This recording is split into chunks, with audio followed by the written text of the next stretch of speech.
राधे राधे गुरुजी। जी गुरुजी मैं कमाती बहुत हूँ, एक्चुअली पैसा बचता नहीं है। हमारा वीडियो अच्छा लगे तो आप कहाँ चला जाता है?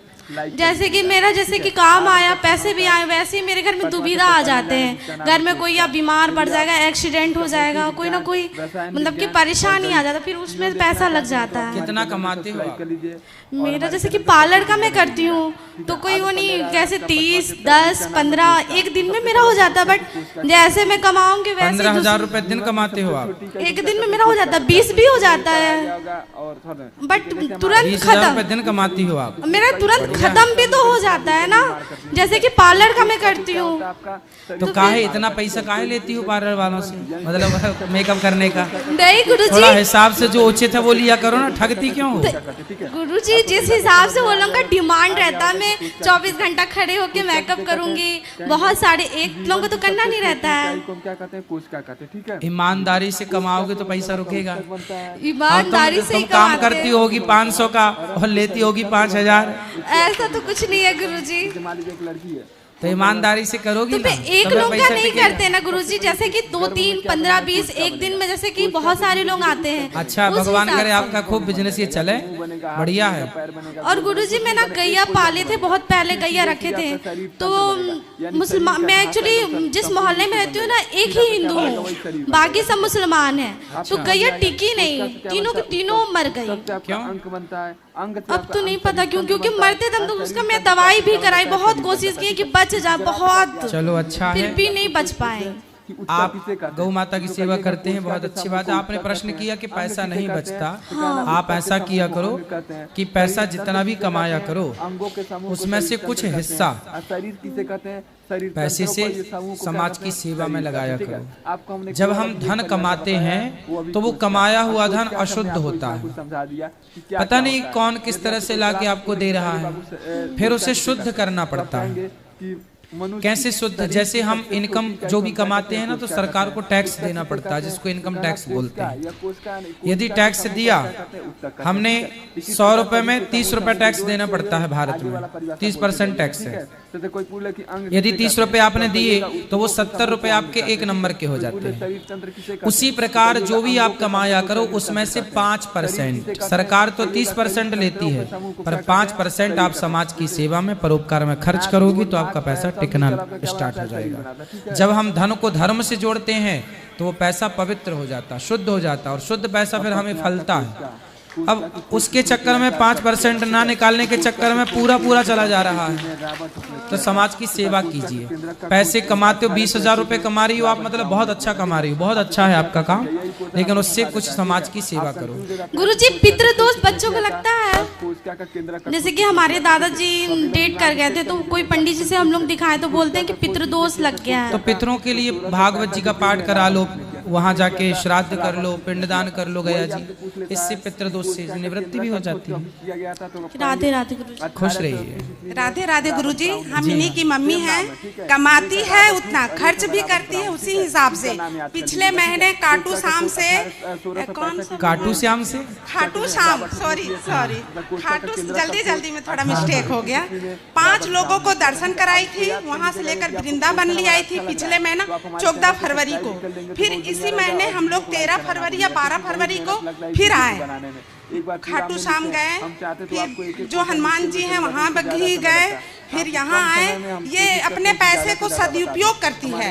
गाय अपने दम से खरीदी थी, जमीन अपने दम से खरीदी थी, मकान भी घर वही बनवाई, सब कुछ करती है। और जिसको जरूरतमंद है पैसा उसको ये देती है। फिर ठीक है, सही है। फिर ये देती है, शादी किसी की बेटी का हो, अच्छा वहाँ है, सहयोग परोपकार करती है। करते हैं तो अच्छा हाँ, है, दादी नहीं करते को, तो करिए नानी हैं। नाना का दवाई वगैरह जो भी इससे हो सकता है ये करती बढ़िया, है, बढ़िया। पर इसके हाथ में पैसा नहीं टिकता है। अब इतना हाँ। सबकी हेल्प करती है, अच्छी बात है। हाँ। खुश रहिए। और एक चीज हम भी और आज बता रहे गुरुजी, सब तो मेरे को बच्चे भगवान बहुत अच्छे दिए हैं। 3 बच्चे हैं, 2 बेटी 1 बेटा, पढ़ाई लिखा है, टाटा जमशेदपुर से नर्सिंग कराए हैं बड़ी बेटी को अपने दम से सिलाई करके।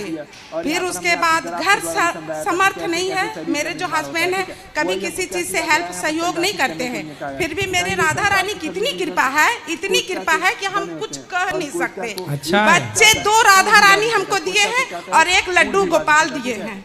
मेरे पास। आपकी बेटियां अच्छी हैं? हाँ, बहुत माता पिता का जो होता है वो करती हैं। प्लस फिर और एक चीज और ये है, जो हम यहाँ पूर्वी भाषा आप जानते ही होंगे। आए हैं गुरुजी, आप जो बोलते हैं कि झूठ नहीं बोलना चाहिए, पर इनके पापा तैयार नहीं होते हैं कहीं सत्संगत में जाने के लिए। कोशिका के आधार पर अच्छा है, अच्छे हैं। तो आपके पति कहाँ आए हैं? नहीं आए, उनको पसंद ही नहीं। हम लोग उनसे झूठ बोल के आए हैं और टीवी में देख रहे होंगे तो फिर हम लोग की मिलेगी। हाँ, तो काहे बुराई कर रही हो? हाँ, ये सच बता रहे हैं, इसलिए तो ये सब हम लोग को झूठ बोलना चाहिए कि नहीं? ठीक है, सत्संगत में आ जाते हैं झूठ बोल के। सत्संग करो, अच्छी बात। एक होता है आपका कुछ एक प्रश्न है आपका? दूसर का होता है आपका बहु कोशिकीय। ठीक है, मैं ये सबको राधे मौका राधे। दो। जिसमें अनेक प्रकार की कोशिका मिला हो, ठीक है। एक से अधिक दूध, 1 2 3 4 5 एक से अधिक कोशिका मिलकर बना हो, उसे हम क्या कहते हैं? राधे राधे गुरुजी, खुश रहिए। आपके श्री चरणों में कोटि कोटि प्रणाम। यहाँ तक जी। आपको समझ में आ गया। गुरुजी, हम राधा रानी ले गए थे और लड्डू गोपाल ले गए थे, अनिवा है। अब बहु तो पति देव तो कर देते हैं लड्डू गोपाल की सेवा शुद्धि में, लेकिन राधा रानी की कैसे किया जाए? हाँ, तो उनकी भी सेवा कर देंगे पति जी। उनको तो जैसे राधा रानी माँ है ना, तो माँ बेटे में मर्यादा होनी हाँ चाहिए। हाँ, तो उनको केवल जल के छींटे मार के स्नान कर देंगे, पूरे कपड़े ना उतारेंगे, और फिर बाद में श्रृंगार कर देंगे उनका। आपका हो गया, अनिवा हो गया, पैरामीशियम हो गया, बैक्टीरिया हो गया, जीवाणु हो गया, गुरुजी राधे राधे। राधे राधे। हो गया, चौपाई सुनाओ। बैक्टीरिया हो गया, जीवाणु हो गया। संसार की कोई भी चलो, खुश रहो, सबको दो मौका। जिसे हम क्या कहेंगे, एक कोष की जीव कहेंगे। और एक कोष की जीव में आपका क्या होता है? गुरुजी, अनिवा राधे आता है, राधे। पैरामीशियम आता है, बैक्टीरिया आता है, गुरुजी, जीवाणु हम आता है, इस ठीक बच्चे को है। लेकर यहाँ आए तक हम- अरे एक हाथ पकड़ के ऐसे नहीं उठाते बच्चों को, एक बार हम रिवीजन करा देते हैं। कार्टून समझती हूँ। शरीर यानी इसको मनुष्य आशीर्वाद दे दो गुरुजी, हमने मन्नत पर ये बताओ, एक हाथ पकड़ के क्यों उठा लिया? उठा लो यार। ये गलत है। इस तरह से बच्चों को उठाने से बच्चों की कई बार नसें यहाँ वहाँ खिसक जाती हैं, कोई अंग बाद में बहुत नुकसानदायक होता, पता है? एक हाथ पकड़ के जो बच्चों को आप उठा लेते हैं, ये गलत बात है। गुरुजी, हमारे बच्चे, हमारी माँ सब आपको देख रही हैं। राधे राधे बोलिए। सबको बोलना, बच्चों को एक हाथ पकड़ के ना उठाया करें, दोनों हाथ से ना, इससे बच्चों का हाथ टर जाता है। मतलब लेकिन उन्होंने एक बात कहा कि कोशिका एक कमजोर छोटे छोटे बच्चे। राधे राधे गुरुजी, जी, और हम गुरु ज्ञान लेना चाहते हैं। कौन सा ज्ञान? प्रकार के वो सासू माँ के ना, सासू माँ किसी और के गुरु बना रखे हैं, तो सब कहते हैं कि इसे तुम भी उसी से बनाना पड़ेगा, से किसी और से नहीं बनाना पड़ेगा। फिर कोई पूछ ले कि एक कोष तो कौन सा वाला ज्ञान चाहिए आपको? वह जीव गुरु मंत्र जो होता है, मिलकर बने होते हैं, गुरु बनाना होता है, वो की जीव कहते हैं। बहु कोष की तो बना लेना। बना सकते हैं। अधिक कोष का मिला बोलते हैं इसे नहीं, इसे नहीं बना सकते, एक ही गुरु होना चाहिए। अब हमें पता ही नहीं है वो गुरु रहते कहाँ पे है वो। आ जाएगा। ठीक है, जो आपका मन हो वो करो। ठीक है, आप चलते हम देखते हैं ठीक है, राधे राधे गुरु जी। और सासू माँ के आप बता दो, यही पर सुन रही है बहु कोष की क्या बताएं? वो ना, उनको ना लालच बहुत है, गाँव से मिलकर होता लालच से पीछे नहीं हटती है वो। तो आपकी सास बहुत लालची है, हाँ, यही पर सुन रही है वो। तो आपको बाद में डांटेंगे नहीं? क्या बोल के आ गई बहू? नहीं डांटेगी, कहाँ बात कराओ सास से। जिसका वहाँ निर्माण पर बैठी हुई है। सास जैसे हम लोग का कहाँ? जीव है, सासू माँ। कुछ और कुछ का होता है, ए सासू माँ, कुछ का होता है। और क्या नाम है सास का? और कुछ का होता है। सासू माँ आप बोल दो, ललिता देवी। क्या? ललिता देवी। ललिता मैया। उसका थोड़ा बड़ा टाइट होती है। ए लालची सास, हम लोग का जो पैर कोष का उपयोग होती है। इस तरफ आओ। कोष का उससे बुढ़ापे में लालच काय का लालच करती हैं? बात कराओ बहुरिया से। हमारे शरीर में पाई जाती है। ठीक है? गुरुजी, इनका ना भगवान की कृपा से सारे बच्चे इनके बहुत अच्छे हैं, बेटे भी, बहू भी, पोता पोती भी छोटे छोटे हैं, लेकिन हर बात मानते हैं वो। लेकिन फिर भी मैया का कोई वो नहीं रहता, मतलब गुस्सा करते रहते हैं वो। तो ये मैया काय का लालच ज्यादा करती अब है? घर में ना हमारे ससुर जी खत्म हो गए हैं, तो बोलते हैं अब उस घर में हमें मन नहीं लग रहा, सास बोलती है। घर चेंज कर दो, बदल दो, ये बोलते हैं। सास सास बोलती है घर ही चेंज कर दो, नया घर दिलाओ। ए सास मैया जल्दी आओ। इनको अच्छे से अरे मैं ना आपका भागवत है, सुबह शाम सुनते ही रहते हैं, जब भी आते हैं टीवी में सुनते रहते हैं, इधर से सुनते हैं, इधर से निकाल देते हैं। ए मैया, अब एक कान में रुई लगा के सुना करो ताकि कथा अंदर जाए, निकल रही है बारिश। मैं बहुत दिन से कर सास रही से थी। बात कराओ, सास से। एक होता है अंडारू, ठीक है। राधे राधे गुरुजी। सास से? हाँ मैया। राधे राधे गुरुजी। इनकी सास आप ही हो? हाँ मैं। तो काहे लालची हो? पादप कोश का क्या होता है? पादप कोश इसलिए कह रहे मैं रोती भी लगती हूँ, इसीलिए अब इसके ससुर खत्म हो गए। पहले नंबर हमारे घर वाले अचानक खत्म हो गए, तो मैं रोती रहती इसलिए कहती रहे इतना भगवान दे रखे फिर भी तुम क्या। तो आप अपने पति की याद में रोती हैं? क्या करूं? तो क्या करूं? तो यार रोने से आते होंगे पति आपसे मिलने? अचानक ही मैं इतना भगवान की पूजा करती थी, फिर अचानक चल पड़े। जंतुओं में पाए जाते हैं, उसे हम क्या कहते हैं? जंतु कोश का। अचानक ही सोए तो सोए रह गए। अब देखो चले गए पति, और आपको 10 क्वेश्चन आपको देखने को मिल जब पति चले ही गए तो अब रोने से तो वापस आना जाएंगे। गुरुजी पहला पेपर हो, दूसरा पेपर हो, तीसरा पेपर, त्रिमाही तो क्या बच्चों के लिए सोचना कोई लालची है? जाएगा, ठीक है। नहीं, लेकिन ये उम्र ना अब आपकी भजन करने की है। भगवान का चिंतन करो और रो गाओ मत, भगवान का चिंतन करो बिंदास। सही है? रुको सास से बात कर लेने दो। राधे राधे गुरुजी। मैं कुछ कहना चाहती हूँ, जैसे अब ये कहते हैं गुरु हमें दामोदर दास है हमारे गांव के पानी घाट रहते हैं हमारे गुरुजी, लेकिन सबके साथ हमारे ससुर लिए तो ले लिए। अब ये कहते हैं आपसे ही लूँ, हमेशा कहते जब से टीवी पर देखती हूँ आपसे ही लूँ मैं। जो उनका मन है वो करने तो उनको कर सकते हैं, बिल्कुल कर सकते हैं। आप चाहो आपकी बात माने तो वो उनके पास जाके ले लें। जा देखो पानी पियो छान के गुरु बनाओ जाने। ये तो है। ये तो स्वतंत्रता होनी चाहिए कि जहाँ हमें ज्ञान मिले हम वहाँ जाएं। ठीक है। मैं ना वो बच्चों से फोन पर निकलवाया था, गुरुजी के पता करो कहाँ पर रहते हैं, तो फोन में कुछ आ ही नहीं रहे कहाँ पर रहते हैं, कहाँ उनका ठिकाना है। अब देखो मैया गिर मत जाना। जी मेरा सवाल ये है कि कभी कभी ऐसा होता है कि मतलब हमारे माँ बाप वैसे तो हमें संस्कार अच्छा देते हैं और हमें अच्छी शिक्षा ही देते हैं, लेकिन कभी कभी होता है कि हमारे आपस में इतने वैचारिक मतभेद हो जाते हैं। उनके टाइम पे कुछ और होता था, हमारे टाइम पे कुछ और होता था। तो मतलब क्या होता है कि जैसे वो सोचते हैं कि हमारा बच्चा हमारी बात माने, हमारी ही समझे, तो और जबकि हमको पता होता है कि हम जो बोल रहे हैं वो गलत नहीं है या उससे किसी को अहित नहीं है, तो क्या तब जो वो कह रहे हैं तो सारी बात उनकी मानना ही चाहिए? एक उदाहरण देके हमें समझाओ कि आप क्या चाहती हैं और आपके माँ बाप क्या चाहते हैं। उदाहरण जैसे जी जैसे मैंने कोई बात कही कि जैसे पुरानी कोई सोच है या पुरानी कोई प्रथा है। क्या? नहीं, शादी को लेके तो नहीं गुरुजी, ऐसी कोई प्रथा है कि उनको ऐसा लगता है कि हम ऐसे चले आए हैं, हमारे पूर्वज ऐसे चले आए हैं, तो हमारे घर का जैसे संस्कार यही है, रीति रिवाज यही है, तो हम उसको फॉलो करेंगे। जबकि उनको लगता है वो अपनी जगह ठीक है और हमें लगता है कि हम थोड़े एजुकेटेड में हैं, उस चीज़ को नए तरीके से बदल सकते हैं, नया कुछ कर सकते हैं। तो उनको लगता है जैसे कभी कभी उनको लगता है कि एक लड़की होना बहुत लिमिटेड होना रहता है कि आप लड़की हैं, आपको एक तरीके में रहना चाहिए, आप लिमिटेड ही रहिए। और हमें लगता है कि नहीं, हम एक लड़की हैं तो हम कर सकते हैं, क्यों नहीं कर सकते हैं, हर चीज़ें कर सकते हैं। तो उनकी ये सोच रही है कि मतलब हम जो है लड़कियों को इतने ही दायरे में रखेंगे, इतना ही ऐसे ही चलेगा जैसा चलेगा। आपको कितने दायरे में जाना है और कितने आगे? दायरे इन द सेंस गुरुजी की जैसे लगता है कि उनको लगता है कि बहुत ज़्यादा मतलब बाहर छूट नहीं देनी चाहिए और एक रहता है कि एक प्राइवेसी मेंटेन होनी चाहिए। तो ज़्यादा छूट आप छूट चाहती हैं? छूट नहीं चाहते गुरुजी, जैसे लगता है कि कभी कभी हमारे घर में हो जाता है कि अगर हमको बाहर स्टडी के लिए जाना है तो हमारे घर में ये रहा कि नहीं आप लड़की हैं तो आपको रहना चाहिए, नहीं बाहर जाना चाहिए, ये सारी चीज़ें। तो फिर आप स्टडी करने बाहर नहीं जाती? नहीं, मैं बाहर नहीं गई, घर पे ही रही। चलिए हम शुरू करते हैं आपका पहला सवाल। ठीक है, तो आप क्या चाहते हैं कि आप भी बाहर जाती? बाहर जाती मतलब मेरे हिसाब से क्या लगता है कि मुझे ऐसा लगता है कि हमारे उनके बीच में बड़े वैचारिक मतभेद हो जाते हैं, तो क्या मतलब ये चीज़ सही है कि हम हर टाइम उनकी बात मानें? बता रहे हैं, ऐसा है। देखो जैसे आपने कहा कि ज़माना बदल गया, हम मॉडर्न हैं, आज का ज़माना युग मॉडर्न युग है, लेकिन देखो पुराने ज़माने में ना, पुराने ज़माने की जो दादियाँ होती थी पुराने जमाने की जो महिलाएं होती थी वो गाय का गोबर उठाती थी। सबसे पहले तो गाय का गोबर उठाती थी तो लोग कहते थे तो गंवार है। और आज की आप जैसी पढ़ी लिखी जनरेशन जो है ना, वो कुत्ते की पॉटी उठा रही है और कह रही है हम मॉडर्न है। तो गाय के गोबर से कुत्ते की पॉटी तक पहुंच गए। गाय का गोबर उठाएं तो गंवार कहलाती थी, और कुत्ते की पॉटी उठा रही हैं तो मॉडर्न कहला रही हैं। गाय के गोबर से उन्हें दुर्गंध आती है।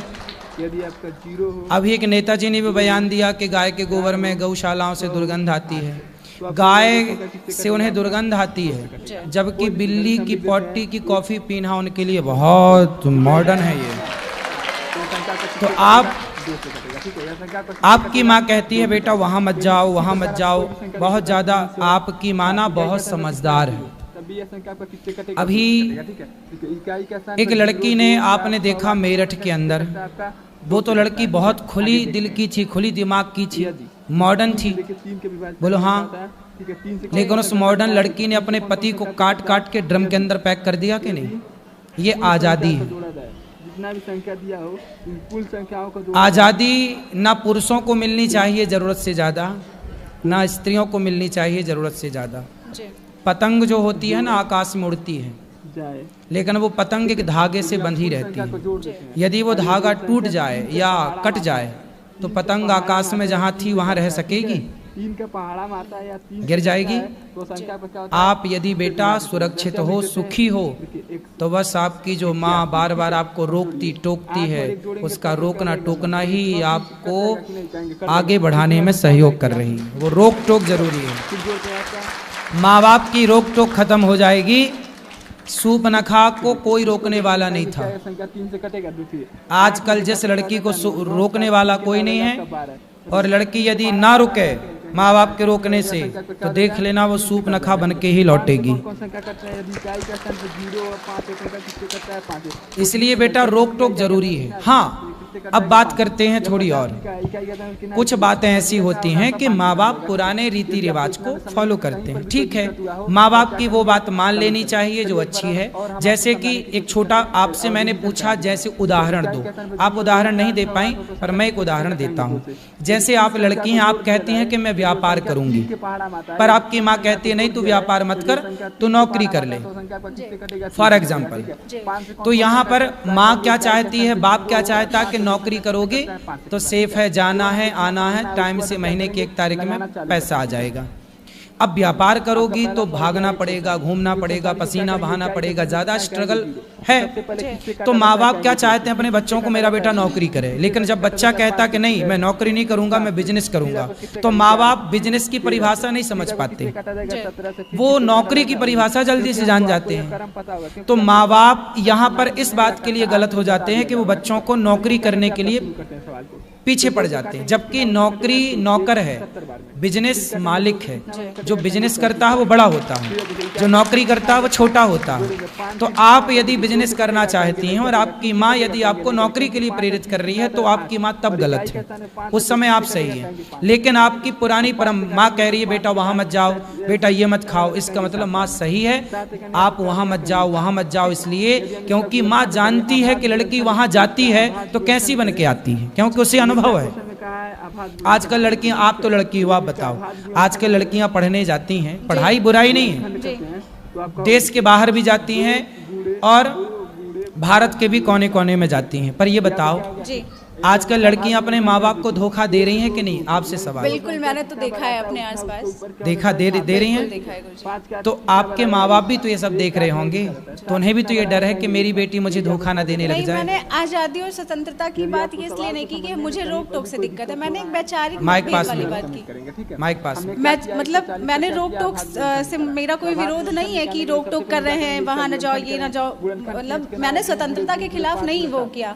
एक वैचारिक मतभेद रहता है कि जैसे एक ही तराजू में सबको तौलना भी तो नहीं सही है। ठीक है, एक तराजू में सबको नहीं तौलना चाहिए, बात ठीक है। सारी लड़कियां एक सी नहीं है, सारे लड़के एक सी नहीं, ठीक है। कभी कभी हमारे पेरेंट्स क्या होते हैं कि हमें लगता है, वो भी हैं पेरेंट्स, हम मानते हैं, कभी कभी लगता है कि उन्हीं से गलत हो जाता है, तो क्या हमें कभी विरोध नहीं करना चाहिए? बिल्कुल, कई बार बच्चे सही करते हैं, सही बोलते हैं, और वो अपने इस एटीट्यूड से नहीं मानते कि मैं तो बाप हूँ तुम्हारा, मैं तो बड़ा हूँ, मैं तो बड़ी हूँ, तुम थोड़ी मुझे उपदेश करोगी, जबकि बच्ची या बेटा सही भी होता है। तो दोनों पक्ष हैं, कई जगह माँ बाप गलत होते हैं, कई जगह बच्चे गलत होते हैं। तो मेरा सीधा सा क्वेश्चन यही था कि क्या जब कभी हमारे माँ बाप किसी भी एंगल में हमें लगे गलत है, हमको उन्होंने संस्कार दिया, सब कुछ दिया, समझ है, हम आज के टाइम के हमने देखा है, मतलब एक गलत माहौल भी देखा है, एक सही भी देखा है, तो हमें ये लगता है कि जब हमें लगता है कि माँ बाप कहीं कुछ गलत कर रहे हैं तो क्या हमें भी उसका विरोध करना चाहिए? बिल्कुल, माँ बाप को बोलना चाहिए कि ये गलत है।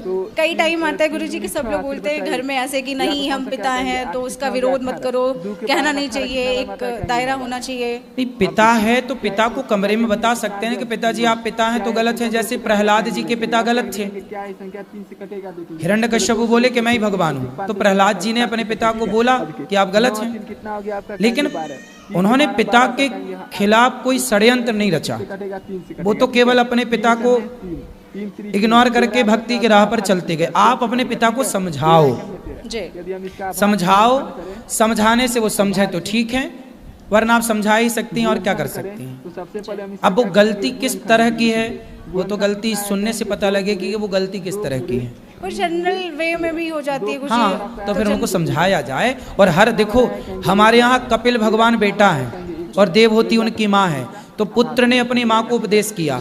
जरूरी नहीं है कि माँ बाप ही बच्चे को समझाएं, कई बार माँ बाप को बच्चे भी समझाते हैं और समझाना चाहिए। और माँ बाप को इस अभिमान में नहीं रहना चाहिए कि तू तो हमारा बच्चा है, तू हमें क्या समझाएगा। नहीं, कई बार बच्चे हमें समझाते हैं, अच्छी बात समझाते हैं, तो हमें समझ भी लेना चाहिए, ये सही है। धन्यवाद गुरुजी, आशा है कि इस बात से उनको थोड़ा तो समझ में आ ही जाएगा आज। ठीक है, समझेंगे, जरूर समझेंगे। राधे राधे गुरुजी। जी गुरुजी, मैं मांगलिक हूँ, मेरा विवाह नहीं हो पा रहा। भैया चुप रहो, आपका विवाह नहीं हो रहा। अरे रो ना, हो जाएगा। विवाह के लिए रो रही हो, बताओ। लड़के परेशान, उनका हो नहीं रहा है। आज पहली बार आप लड़की मिली जो कह रही है हमारा ब्याह नहीं हो रहा। हो जाएगा। कितने साल की हो? 26 साल। अरे अभी 26 की हो, 40 की थोड़ी हो गई हो। हो जाएगा ब्याह। कैसा लड़का चाहिए?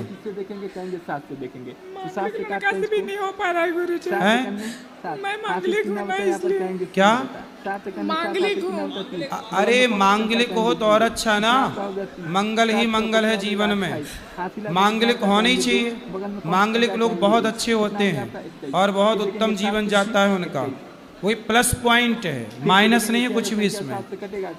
लड़का मांगलिक मिल जाए कोई दिक्कत नहीं, बड़ी मिला है गुरुजी, सब देखोगे पर अच्छा छेका करके भी लोग नहीं कर रहे। अरे मिल जाएगा, इतना परेशान होने। माँ कहाँ आपकी? मिल जाएगा। कितनी बहन हो?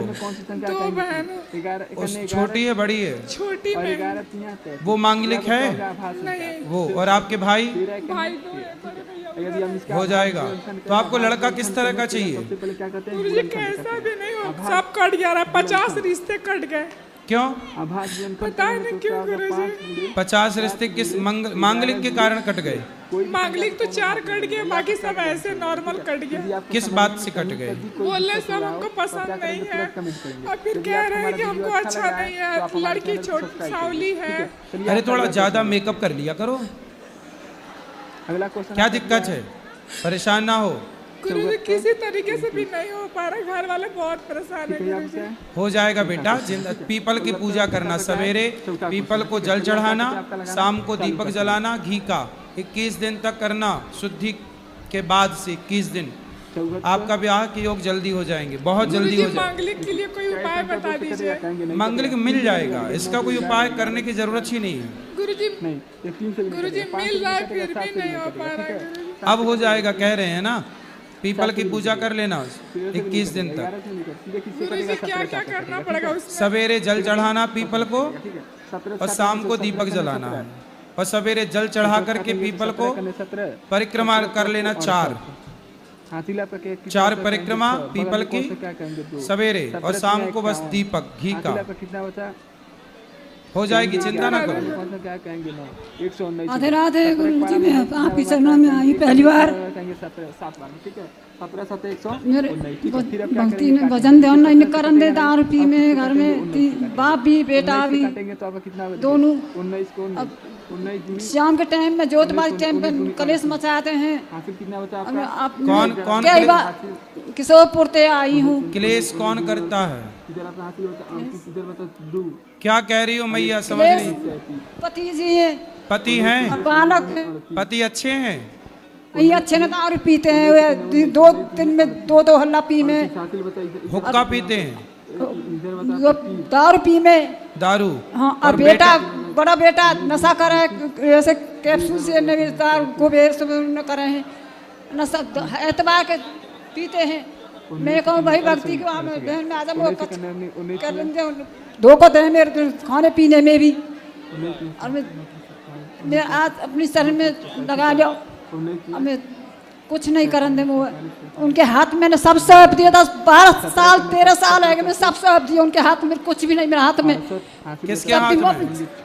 बहू ने माली, बेटा ने माली, वो सुखते नहीं रहते, फिर भी दारू पी पी के मैं पूजा करने बैठू, ठोकर मार के बारे में सुखते नहीं करन दे।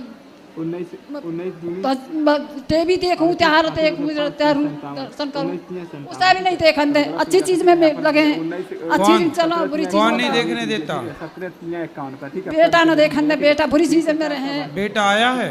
नहीं आए। पति ना दारू पी में हुए, ना हम कहीं भी उनको ले आओ तो हम समझाएंगे।